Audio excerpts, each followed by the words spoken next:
안녕하세요. 공부 휴식 중 보는 채널 타스입니다. 오늘은 앞글자 따기 암기법의 부작용과 극복 방법에 대해서 이야기를 해보겠습니다.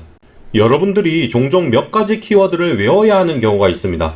이때 키워드 간에 어떤 관계가 있는 경우는 비교적 외우기 쉽습니다. 예를 들어서 수직과 수평, 이성과 감성, 타스와 감자 이렇게 말이죠. 그런데 도저히 연결이 안 되는 키워드가 있습니다. 예를 들어서 우리 시청자와 예비 합격자는 연결이 됩니다. 하지만 우리 시청자와 용소 계곡이라는 단어는 너무 생뚱맞습니다. 이게 한두 단어면 괜찮은데 시청자, 용소 계곡, 코스타리카, 유관순, BBQ, 광나루 이렇게 여러 단어가 나와버리면 정말 외우기 힘듭니다. 이럴 때 쓸 수 있는 것이 바로 앞글자 따기입니다. 앞글자 따기는 쉽게 말해서 암기 대상 키워드의 앞글자만 먼저 암기한 다음 나머지 내용을 앞글자만 보고 떠올릴 수 있게 암기하는 것입니다. 키워드 간에 연관되는 부분이 적은 경우에 적용하기 편하고 또 매우 효과적입니다. 기억의 큰 틀을 만들고 그 틀을 바탕으로 세부 내용을 채우는 것은 인지심리학에서 말하는 암기 원리인 인출에 해당되기도 합니다.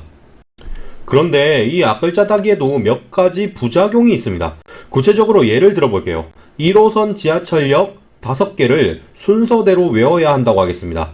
소요산, 동두천, 보산, 동두천중앙, 지행이라는 역 이름을 순서대로 외워야 합니다. 앞글자를 따보면 소동보동지가 됩니다.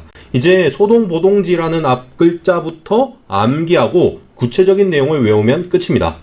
그런데 이걸 해보시면 몇 가지 문제가 있다는 것을 바로 알 수 있습니다. 쉽게 해결할 수 있는 것과 어려운 것이 있는데 쉽게 해결할 수 있는 것부터 이야기하겠습니다. 우선 첫 번째로 앞글자인 소동보동지라는 단어 외우기도 힘들어요. 그냥 의미 없이 앞글자만 모아놔서 그렇습니다. 이 경우에는 그냥 좀 더 작은 단위로 나눠서 여러 번 테스트를 보면 쉽게 외워집니다.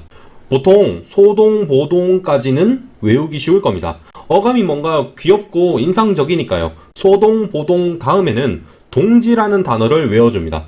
동지 팥죽 아시죠? 뭔가 귀여운 어감에 소동보동 다음에 팥죽을 연상시키는 동지라는 단어가 나온다고 생각하면 꽤 쉽게 외울 수 있습니다. 그리고 쉽게 해결할 수 있는 또 다른 문제점으로는 앞글자가 같은 단어가 있다는 겁니다. 소동보동지에서 동두천과 동두천중앙이라는 단어는 둘 다 동이라는 단어로 시작합니다. 그러다 보니 앞글자를 외워도 이게 동두천인지 동두천중앙인지 헷갈립니다. 이런 경우에는 키워드의 순서가 중요하지 않으면 신경 안 쓰셔도 됩니다. 동두천이 동두천중앙보다 먼저 나와야만 하는 게 아니면 신경 안 쓰셔도 된다는 뜻입니다. 그런데 만약 키워드의 순서가 중요하다면 그냥 추가로 여러 번 테스트만 보시면 쉽게 외워집니다. 그래도 굳이 더 방법을 제시하자면 말도 안 되는 이유를 덧붙이면 더 암기가 쉽습니다.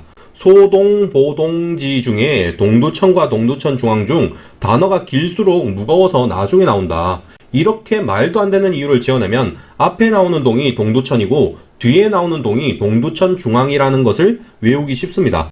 그런데 오랫동안 앞글자 따기를 하신 분이면 정말 곤란한 부작용이 하나 있습니다. 그건 바로 앞글자를 외웠는데 이게 어디에서 나온 내용인지 모르는 겁니다. 예를 들어서 소동보동지라고 외우기는 했는데 정작 이게 1호선인지 2호선인지 3호선인지 모르는 식입니다. 이런 부작용을 줄이려고 저는 두 가지 방법을 사용했습니다. 먼저 앞글자 따기 자체를 3회독 암기 정도 뒤에 했어요. 암기 대상 중에 몇 가지는 그냥 반복하다 보면 저절로 외워지는 것들도 있습니다. 애초에 정리해둔 앞글자가 많아서 헷갈리는 거니까 3회독 이후에 앞글자 따기를 해서 헷갈릴 부분을 줄이는 겁니다. 그리고 암기 대상 제목이 주어지면 앞글자가 떠오를 수 있게 암기 요령을 만드는 것도 매우 효과가 좋았습니다.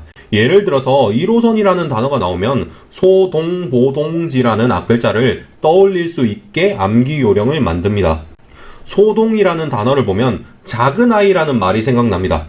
1, 2, 3 중에 가장 작은 숫자 1이 나오면 바로 작은 아이, 소동을 떠올린다.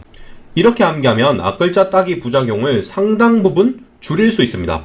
요약하자면 앞글자 따기 부작용을 줄이기 위해서는 앞글자를 나눠서 외우고 동일 앞글자가 있으면 말도 안 되는 이유를 붙여봅니다. 그리고 가급적 악글자 따기는 3회독 이후에 하고 외우실 때 암기 대상 제목과 악글자를 연결해 보도록 합니다. 이상으로 영상을 마치겠습니다.